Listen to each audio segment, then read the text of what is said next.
ശുചിത്വ കേരളം സുന്ദര Keralam green Kerala express നിങ്ങൾക്കായി അവതരിപ്പിക്കുന്നത് ശുചിത്വ മിഷൻ. എന്റെ കേരളം മാലിന്യമുക്തം.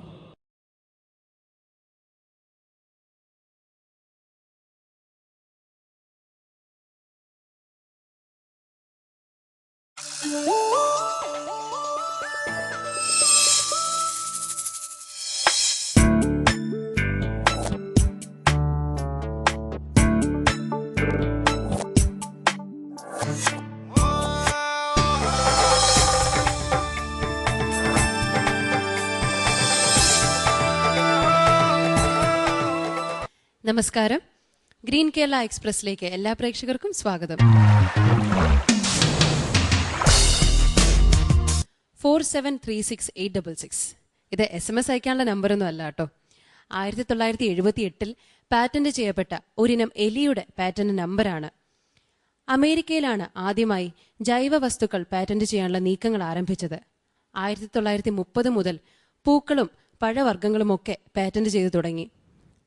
പ്രകൃതി വിഭവങ്ങൾ സ്വകാര്യ സ്വത്തല്ല എന്ന് വിശ്വസിക്കുന്ന പരമ്പരാഗത ജനസമൂഹം ഇതിനെതിരെ ശബ്ദമുയർത്തിയെങ്കിലും പ്രത്യേകിച്ച് ഫലമൊന്നും ഉണ്ടായില്ല. തങ്ങളുടെ പ്രകൃതി വിഭവങ്ങളും പരമ്പരാഗത സമൂഹങ്ങളിൽ നിന്ന് കിട്ടിയ അറിവുകളും ഒക്കെ അജ്ഞാതരായ ഉടമകൾ കൊണ്ടുപോകരുതെന്ന കാര്യത്തിൽ നമ്മുടെ ഗ്രാമപഞ്ചായത്തുകൾ ജാഗരൂകരായിരിക്കണം. ഗ്രീൻ കേരള എക്സ്പ്രസിന്റെ മറ്റൊരു അധ്യായം കൂടി ഇവിടെ ആരംഭിക്കുകയാണ്. എല്ലാ പ്രേക്ഷകർക്കും ഒരിക്കൽ കൂടി സ്വാഗതം. നമ്മുടെ ജഡ്ജസിനെ പരിചയപ്പെടാം. Professor MK Prasad, Shrimati Nirmala Sanu George, doctor Latha Bhaskar, Thiruvananthapuram regional cancer സെന്ററിലെ പാലിയേറ്റീവ് കെയർ വിദഗ്ധൻ ഡോക്ടർ പ്രശാന്ത് CV, കൂടാതെ ഇന്ന് നമ്മോടൊപ്പം അതിഥിയായി ഡോക്ടർ ജോർജ് ഓണക്കൂർ. സ്വർണ്ണക്കരയിട്ട പട്ടസാരികൾ നെയ്യുന്ന നെയ്ത്തുകാരാണ് ബാലരാമപുരം പഞ്ചായത്തിനെ ലോകശ്രദ്ധയിലേക്ക് ആകർഷിച്ചത്. സുസ്ഥിര വികസന ആശയങ്ങൾ ചർച്ച ചെയ്യുന്ന ഗ്രീൻ കേരള എക്സ്പ്രസിൽ ഇനി മത്സരിക്കാനായി എത്തിയിരിക്കുന്നത് തിരുവനന്തപുരം ജില്ലയിലെ ബാലരാമപുരം ഗ്രാമപഞ്ചായത്താണ്. നമുക്ക് സ്വാഗതം ചെയ്യാം ബാലരാമപുരത്തെ ഈ വേദിയിലേക്ക്.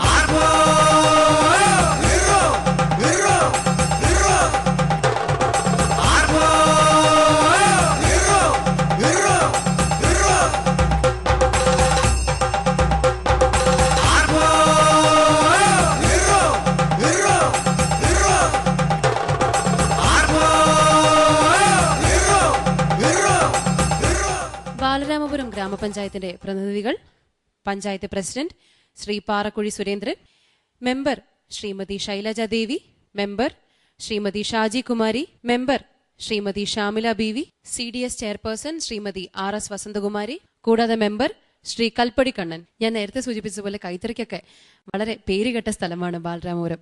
മറ്റെന്തെല്ലാം പ്രത്യേകതകളാണ് ഈ പഞ്ചായത്തിന് പ്രേക്ഷകരോട് പങ്കുവയ്ക്കാനുള്ളത്? ബാലരാമപുരം കൈത്തറിയുടെ ഈറ്റില്ലമാണ്. ബാലരാമവർമ്മ മഹാരാജാവിനെ സ്മരിച്ചുകൊണ്ടാണ് ബാലരാമപുരം എന്ന പേര് വന്നത്. ഇപ്പോൾ ബാലരാമപുരം ടൗണിൽ കുടിയേറി പാർത്ത തമിഴ് വംശജരാണ് താമസിക്കുന്നത്. കൊട്ടാര ആവശ്യത്തിനുള്ള ഭക്ഷ്യവസ്തുക്കളും വസ്ത്രവും മറ്റ് സാധനങ്ങളും എളുപ്പം എത്തിക്കുന്നതിലേക്ക് വേണ്ടി ആണ് ഉത്രാടം തിരുനാൾ മഹാരാജാവ് ഇവരെ ഇവിടെ കുടിയേറി പാർപ്പിച്ചത്. ഇപ്പം നെയ്ത്തുകാരായിട്ടുള്ള ആളുകൾ ശാലിഗോത്ര തെരുവിലും, കച്ചവടക്കാരായിട്ടുള്ളവർ അഞ്ചുവർണ്ണ തെരുവിലും, എണ്ണയാട്ടുന്നവർ വണികർ സമുദായത്തിൽപ്പെട്ടവർ വണികർ സ്ട്രീറ്റിലും, തുകൽ പണി ചെയ്യുന്നവർ RC സ്ട്രീറ്റിലുമായി താമസമുറപ്പിച്ചു. ഈ വന്ന ആളുകൾ 5 ഗോത്രങ്ങളായി ബാലരാമപുരം ടൗണിൻ്റെ വിവിധ പ്രദേശങ്ങളിൽ താമസമുറപ്പിക്കുകയും അങ്ങനെ അന്തിക്കാട് എന്ന സ്ഥലം ബാലരാമവർമ്മ മഹാരാജാവിൻ്റെ അനുസ്മരിച്ചുകൊണ്ട് ബാലരാമപുരമായി മാറുകയും ചെയ്തു.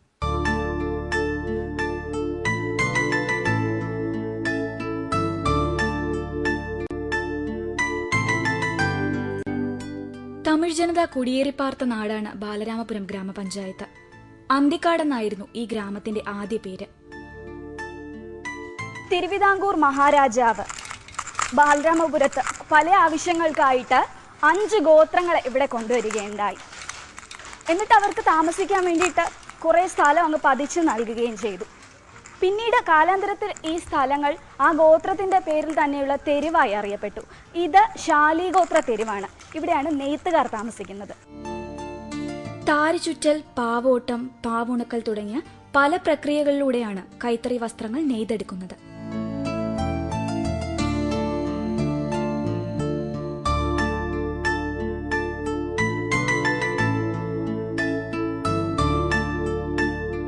നൂറ്റാണ്ടുകൾ പഴക്കമുള്ള കേരളത്തിലെ പളനി എന്നറിയപ്പെടുന്ന എരുത്താവൂർ ശ്രീ ബാലസുബ്രഹ്മണ്യ ക്ഷേത്രമാണിത്.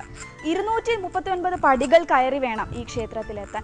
ഇവിടെ നിന്ന് നോക്കുമ്പോഴത്തേക്കും തിരുവനന്തപുരത്തിലുള്ള കുറേ പ്രദേശങ്ങളും അതുപോലെ തന്നെ തമിഴ്നാട്ടിലെ കുറേ പ്രദേശങ്ങളും കാണാൻ സാധിക്കും. അത്ര ഉയരത്തിലാണ് ഈ ക്ഷേത്രം സ്ഥിതി ചെയ്യുന്നത്.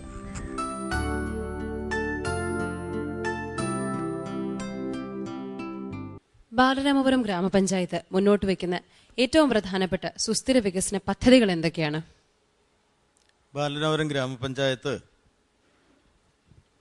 കാർഷിക മേഖലയ്ക്കാണ് പ്രാധാന്യം നൽകിക്കൊണ്ട് കുടുംബശ്രീയിലൂടെ കൃഷി, കൈത്തറി, മറ്റ് വ്യവസായങ്ങൾ അതിനൊക്കെ കുടുംബശ്രീയുമായി ബന്ധപ്പെടുത്തിക്കൊണ്ടാണ് ഈ പദ്ധതി കാര്യക്ഷമമായി കൂടുതൽ ഞങ്ങൾ നടപ്പാക്കി വരുന്നത്.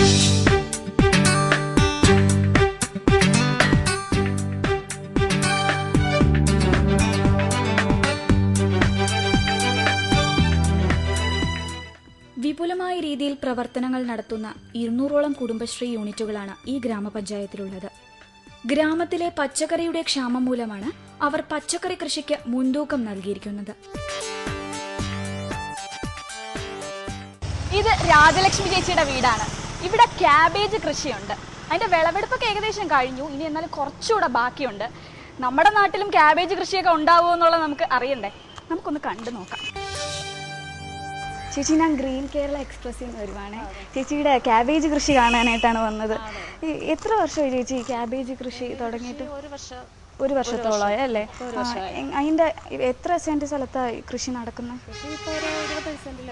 പഞ്ചായത്ത് എങ്ങനെയാണ് സഹായിക്കുന്നത്? പഞ്ചായത്തിൽ നിന്ന് ആനുകൂല്യങ്ങളൊക്കെ കിട്ടുന്നുണ്ട്.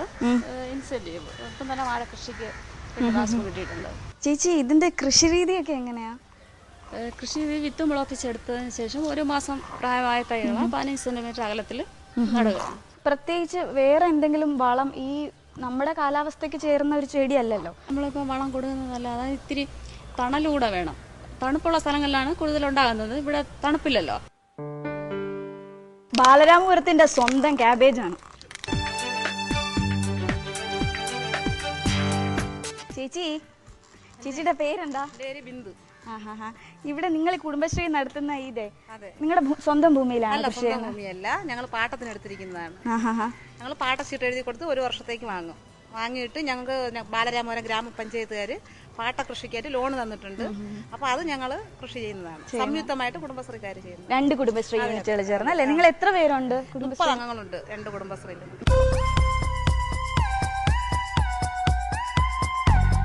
ശ്രീവർദ്ധിനി കുടുംബശ്രീ യൂണിറ്റിന്റെ വെറ്റില തോട്ടമാണിത്. ഇവിടെ ആഴ്ചതോറുമാണ് വെറ്റില വിളവെടുക്കുന്നത്. ഓരോ ആഴ്ചയിലും ഇവർക്ക് 500 രൂപയോളം ഇതിൽ നിന്ന് വരുമാനവും കിട്ടുന്നുണ്ട്.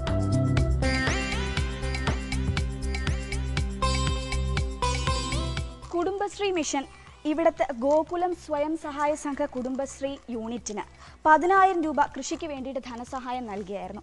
അതിൽ നിന്നാണ് ഇവർ ഈ കൃഷി തുടങ്ങിയത്. ഇതിൻ്റെ കൂടുതൽ കാര്യങ്ങൾ നമുക്ക് രമണി ചേച്ചിയുടെ അടുത്ത് തന്നെ ചോദിക്കാം. രമണി ചേച്ചി, ഈ നിങ്ങളുടെ ഈ കൃഷി രീതിയും കാര്യങ്ങളൊക്കെ ഒന്ന് പറയാമോ? നമ്മൾ ഇതിനെ കിളച്ച് പിന്നെ വിത്ത് പാവി അതിനെ എല്ലാവരും കൂടെ നിന്ന് വളങ്ങളും ഒക്കെ ഇട്ട് വെള്ളങ്ങൾ കോരി അതിനെ വളർത്തി പിന്നെ അതിൻ്റെ ആദായങ്ങളെടുത്ത് വിറ്റ് സംഘത്തിലേക്ക് ആവശ്യങ്ങൾ വരണ കൊച്ചുങ്ങൾക്ക് അസുഖങ്ങൾ ഉണ്ടാവണമെങ്കിൽ അത് അങ്ങനെ സഹായങ്ങൾ ചെയ്യും. കല്യാണ ആവശ്യങ്ങൾക്ക് സഹായങ്ങൾ ചെയ്യും. ഡാലിയ കുടുംബശ്രീയുടെ ചെരുപ്പ് നിർമ്മാണ യൂണിറ്റാണിത്. ഇവിടുത്തെ ചെരുപ്പ് നിർമ്മാണത്തിൻ്റെ കൂടുതൽ കാര്യങ്ങൾ നമുക്ക് ഇവിടുത്തെ ചേച്ചിമാരുടെ അടുത്ത് തന്നെ ചോദിച്ചറിയാം. ഒപ്പം എൻ്റെ ചെരുപ്പും പൊട്ടിയിട്ടുണ്ട്, അതും ഒന്ന് നന്നാക്കണം. ഞങ്ങളുടെ കുടുംബശ്രീ എന്ന് പറയുന്നത് ഞങ്ങളുടെ യൂണിറ്റിൻ്റെ പേര് ഡാലിയ യൂണിറ്റാണ്. അപ്പം അതിനകത്ത് 10 പേരുണ്ട്. 10 പേരും 15 പേരുണ്ട്. അതിൽ 15 പേരിൽ ഒരു 3-4 യൂണിറ്റായിട്ടാണ് ഓരോരുത്തർ ഓരോ ജോലികൾ ചെയ്യുന്നത്. ഞങ്ങൾ ഒരു 3 ലേഡീസും പിന്നെ ഹസ്ബൻഡിനെ ഉൾപ്പെടുത്തി പുറത്തുനിന്ന് 2 പേരെയും കൂടെ ചേർത്തിട്ട് ഒരു യൂണിറ്റായിട്ട് ചെരുപ്പിൻ്റെ ഓരോന്നിൻ്റെ ഓരോ മോഡൽസാണ് നമ്മളിവിടെ ഉണ്ടാക്കി വെച്ചിരിക്കുന്നത്.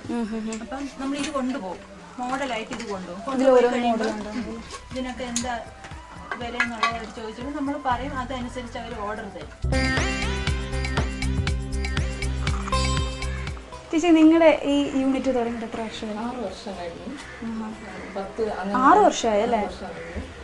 ഞങ്ങൾ പിന്നെ സ്വയം ഇത് സംഘത്തിലുള്ള 10 പേരെ ഫീസ് ഇല്ലാതെ പഠിപ്പിക്കുകയും അവർക്ക് സ്വയം തൊഴിൽ നേടി കൊടുക്കുകയും ചെയ്യുന്നുണ്ട്. ജില്ലാ പഞ്ചായത്തിന്റെ SC ഫണ്ട് ഉപയോഗിച്ച് നടത്തുന്ന ചല്ലിയടി യൂണിറ്റാണിത്. ലോറിയിൽ പാറക്കഷ്ണങ്ങൾ ഇവിടെ കൊണ്ടിറക്കുകയും അതിനെ ചല്ലിയാക്കി വാർക്കപ്പണിക്ക് കൊടുക്കുകയുമാണ് ചെയ്യുന്നത്. എല്ലാ മേഖലയിലും കഴിവ് തെളിയിച്ചുകൊണ്ട് ബാലരാമപുരത്തെ കുടുംബശ്രീ യൂണിറ്റുകൾ തങ്ങളുടെ ജൈത്രയാത്ര തുടരുകയാണ്. പ്രസിഡന്റ്, അവതരണം നന്നായി. മാത്രമല്ല, നിങ്ങൾ ബാലരാമപുരം അറിയപ്പെടുന്നത് കൈത്തറിക്കാണെങ്കിലും നിങ്ങളുടെ ഗ്രാമപഞ്ചായത്ത് കൃഷിക്ക് ഏറ്റവും കൂടിയ ഒരു പ്രാധാന്യം നൽകി കാണുന്നത് വളരെ സന്തോഷകരമാണ്. നിങ്ങളിവിടെ എഴുതി കൊടുത്തിട്ടുള്ള ആ റൈറ്റപ്പിൽ നിന്ന് നോക്കുമ്പോൾ ചില വളരെ ആശാവഹമായ പ്രവർത്തനങ്ങൾ നിങ്ങൾ കാഴ്ചവെച്ചിട്ടുണ്ട്.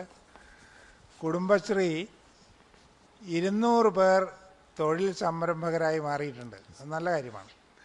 അതുപോലെ ശുചിത്വം നല്ല നിലയിൽ നടത്തിക്കൊണ്ടിരിക്കുന്നു. 65 ജലസ്രോതസ്സുകൾ നിങ്ങൾ സംരക്ഷിച്ചു വരുന്നു. പ്രത്യേകിച്ച് കമ്മ്യൂണിറ്റി ഇറിഗേഷന് വേണ്ടി ചെയ്ത സംരംഭം വളരെ പ്രശംസാർഹമാണ്.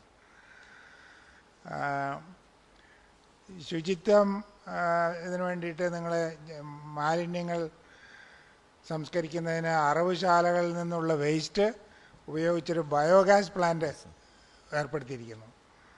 ആരോഗ്യരംഗത്ത് നല്ല പ്രവർത്തനങ്ങൾ ചെയ്തിട്ടുണ്ട്. വിദ്യാഭ്യാസം അതുപോലെ നല്ല നിലയിൽ നടത്തിയിട്ടുണ്ട്. പക്ഷെ ഇതൊക്കെയാണെങ്കിലും നമുക്ക് ചില മൈനസ് പോയിന്റുകൾ കൂടിയുണ്ട്. എഴുതിയതിൽ വന്ന് തെറ്റായിരിക്കാം. തൊഴിലുറപ്പ് പദ്ധതിയിൽ ശരാശരി 9203 തൊഴിൽ ദിനങ്ങൾ നൽകിയെന്ന് പറഞ്ഞത് ഒരു കൊല്ലത്തിൽ എങ്ങനെ ഈ ശരാശരി എന്ന് പറഞ്ഞാൽ അതിൻ്റെ പറ്റി മനസ്സിലാക്കിയതിൽ പറ്റിയ വിശകായിരിക്കാം. പോട്ടെ. അതുപോലെ സുസ്ഥിര വികസന മാതൃകകൾ എന്ന് പറഞ്ഞ് ഫില്ല് ചെയ്യാൻ കൊടുത്ത കോളംസ് എല്ലാം തരിശാണ്. അതിൽ യാതൊരു ഒന്നും എഴുതിയിട്ടില്ല.